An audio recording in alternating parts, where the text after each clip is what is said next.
अगर आप भी एसएसजीडी की तैयारी कर रहे हैं तो आपके लिए जीके जी इसका एक और नया सेट मैं लेकर आ गया हूं। तो चलिए स्टार्ट करते हैं। आज का हमारा तीसरा दिन का क्लास है। हम लोग इससे पहले 2 दिन क्लास कर चुके हैं। अगर आपको इसका पीडीएफ चाहिए तो जाकर टेलीग्राम चैनल से लोड कर सकते हैं, जिसका लिंक मैंने डिस्क्रिप्शन में दे दिया है। चलिए स्टार्ट करते हैं। आज का हमारा पहला क्वेश्चन है, थेयम निम्नलिखित में से किस राज्य का लोकप्रिय नृत्य है। तो याद रखिएगा, जो थेयम लोक नृत्य है वो केरला का लोक नृत्य है। केरल में और बहुत से लोकप्रिय नृत्य हैं, जैसे एक का नाम है पदायनी। पदायनी नृत्य भी जो है केरला का ही है। और एक याद रखिएगा ओट्टम। ओट्टम नृत्य भी है केरला का ही। चलिए अगला देखते हैं। अगला है, 7वीं शताब्दी के प्रारंभ में थानेश्वर और कन्नौज के सिंहासन पर कौन विराजमान था। जैसे क्वेश्चन पूछ रहा था कि 7वीं शताब्दी के प्रारंभ में थानेश्वर और कन्नौज के सिंहासन पर कौन बैठा था। तो याद रखिएगा हर्षवर्धन। हर्षवर्धन उस समय कन्नौज और थानेश्वर के गद्दी पर बैठा था। अगर हम बात करें हर्षवर्धन के बारे में तो देखिए, हर्षवर्धन जो था वो वर्धन वंश, जिसको पुष्यभूति वंश के नाम से भी जाना जाता है, उसी का शासक था। और जो हर्षवर्धन का शासन काल था वो 606 ईस्वी से लेकर 647 ईस्वी तक के बीच में था। चलिए अगला देखते हैं। अगला है, पृथ्वी के वायुमंडल के किस परत में ओजोन परत पाई जाती है। तो याद रखिएगा मध्य मंडल। जो मध्य मंडल है, जो कि आता है आपका समताप मंडल। समताप मंडल और आयन मंडल के बीच में ये आता है मध्य मंडल। और मध्य मंडल में ही कौन है, ओजोन परत पाई जाती है। ओजोन परत जो है पराबैंगनी किरणों से हमें बचाती है। जैसे कि सूर्य से बहुत सी किरणें आती है, उसी में से एक है पराबैंगनी किरण, जिससे हमारे त्वचा पर पड़ने से कैंसर हो जाता है, चर्म कैंसर, उसी से हमको बचाती है ओजोन परत। चलिए अगला देखते हैं। अगला है, प्राकृतिक प्रक्रिया के माध्यम से किसी वस्तु का उत्पादन भारतीय अर्थव्यवस्था के किस क्षेत्र से संबंधित कार्यकलाप है। जैसे क्वेश्चन अगर आप लोग नहीं समझे तो एक बार और सुनिए। जैसे कोई भी वस्तु उत्पन्न होती है प्राकृतिक प्रक्रिया से, जैसे नेचुरल प्रक्रिया से उत्पन्न होती है, तो भारतीय अर्थव्यवस्था के किस क्षेत्र के अंतर्गत आती है।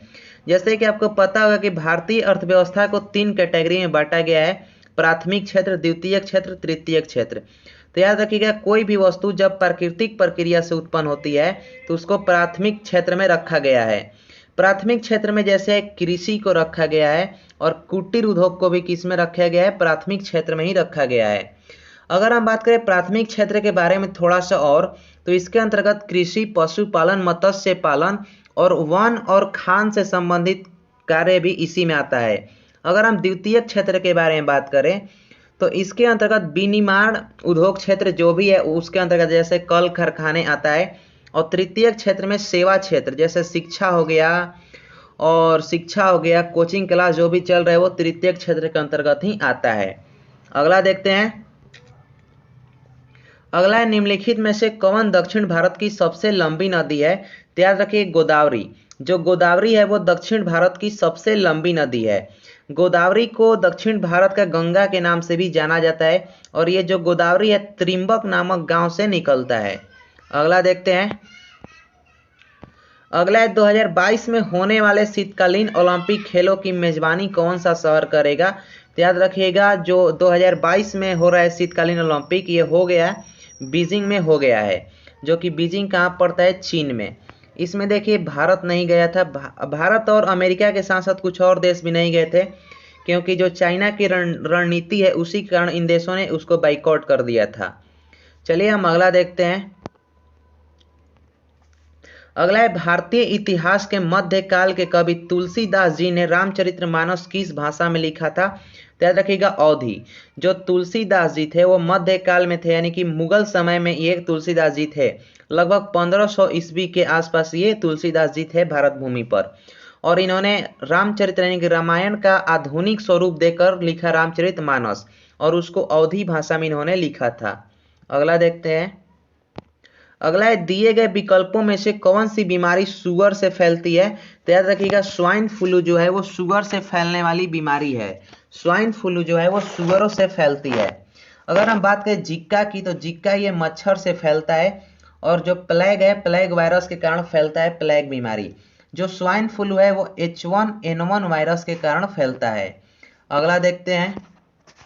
अगला ऐतिहासिक और स्मारक, जैसे कहने का मतलब है और नहीं, यहाँ पर और काट दीजिएगा। ऐतिहासिक स्मारक तलातल घर निम्नलिखित में से किस भारतीय राज्य में स्थित है? जैसे एक ऐतिहासिक स्मारक का नाम है तलातल घर और पूछ रहा है किस भारतीय राज्य में स्थित है, तो याद रखिएगा असम में। असम में स्थित है तलातल घर। असम में ब्रह्मपुत्रा नदी और ब्रह्मपुत्रा नदी पर है माजुली द्वीप जो कि विश्व की सबसे बड़ी नदी द्वीप है।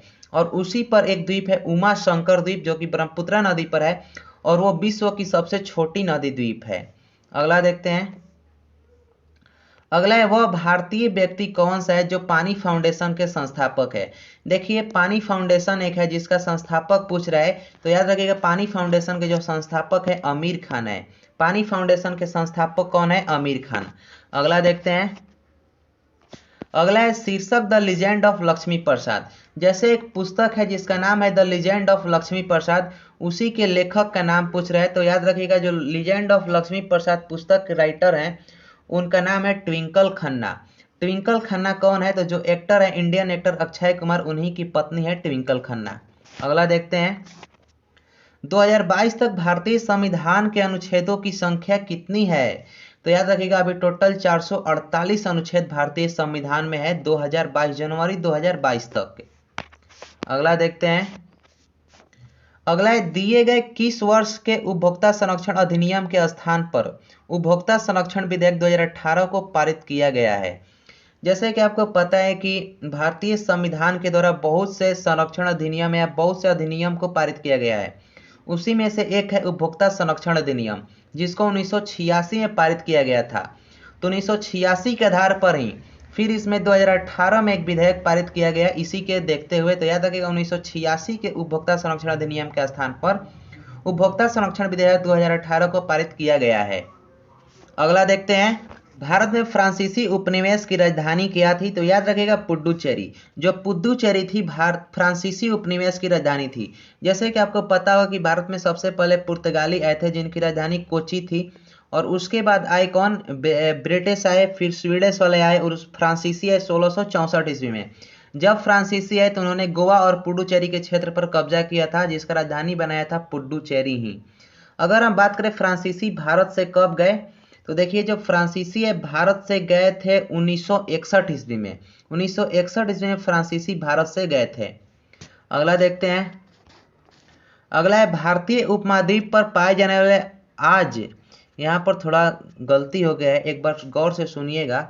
भारतीय उपमहाद्वीप पर पाए जाने वाला, इसको काट दीजिएगा, अदारीछट्टा इंडिका। एक नाम है अदारीछट्टा इंडिका, किस सदाबहार पेड़ का वनस्पतिक नाम है? जैसे हर एक पेड़ का वनस्पतिक नाम होता है, जैसे कि आम का क्या होता है? Mangifera indica. तो उसी प्रकार से पूछ रहा है कि आदिराछट्टा इंडिका किस पेड़ का वनस्पतिक नाम है? तो याद रखिएगा नीम। जो नीम है उसी का नाम होता है आदारीछट्टा इंडिका। अगला देखते हैं। राष्ट्रीय खाद्य सुरक्षा अधिनियम निम्नलिखित में से किस वर्ष पारित किया गया था? तो याद रखिएगा राष्ट्रीय खाद्य जो 2013 में पारित किया गया था। और अगर हम बात करें भारतीय संसद द्वारा पारित होने के उपरांत सरकार द्वारा 10 सितंबर 2013 को राष्ट्रीय खाद्य सुरक्षा एक्ट को भी अधिसूचित किया गया था। तो याद रखिएगा एक्ट भी 2013 था और पारित भी किया हुआ था 2013 में ही। अगला देखते हैं। राजकोषीय नीति किस अर्थशास्त्री द्वारा दिए गए आर्थिक सिद्धांत पर आधारित है? तो याद रखिएगा जो जॉन मिनार्ड कीन्स ने, जॉन मिनार्ड कीन्स के द्वारा राजकोषीय नीति सिद्धांत दिया गया था। जो ये जॉन मिनार्ड कीन्स है ये मार्शल का शिष्य था। मार्शल का शिष्य था। जो मार्शल कौन था? तो वो भी एक अर्थशास्त्री ही था। एडम स्मिथ को अर्थशास्त्र के जनक के रूप में जाना जाता है। अगला देखते हैं। मछली में मौजूद राइबोफ्लोविन को जाना जाता है, जैसे कि यहाँ पर बोल रहा है कि मछली में मौजूद जो राइबोफ्लोविन होता है डैश के रूप में जाना जाता है। तो याद रखिएगा विटामिन B2 को राइबोफ्लोविन के नाम से जाना जाता है। अगर हम विटामिन C को एस्कॉर्बिक एसिड के नाम से जाना जाता है, और विटामिन K को जाना जाता है फिलोक्यूनिन के नाम से, और ये जो विटामिन B12 है इसको कोल्बामिन के नाम से जाना जाता है। अगला देखते हैं। अगला है घोड़ा द्वारा खींचा गया गाड़ी भौतिकी के किस सिद्धांत पर आधारित है? तो याद रखिएगा न्यूटन के तृतीय गति नियम पर यह कार्य करता है। जैसे घोड़ा कोई भी वस्तु को खींचता है तो धरती के द्वारा भी उस वस्तु पर बल लगे। जैसे कि आप ही चल रहे हो तो पहले आपका पैर का दाब पड़ रहा है धरती पर, तभी आप आगे बढ़ रहे हो। तो वो किस पर, तो उसी पर न्यूटन ने नियम दिया था, क्रिया प्रतिक्रिया का नियम, उसी को बोला जाता है तृतीय नियम। तो ये घोड़ा द्वारा खींचा गया गाड़ी जो है न्यूटन के तृतीय गति नियम पर कार्य करता है।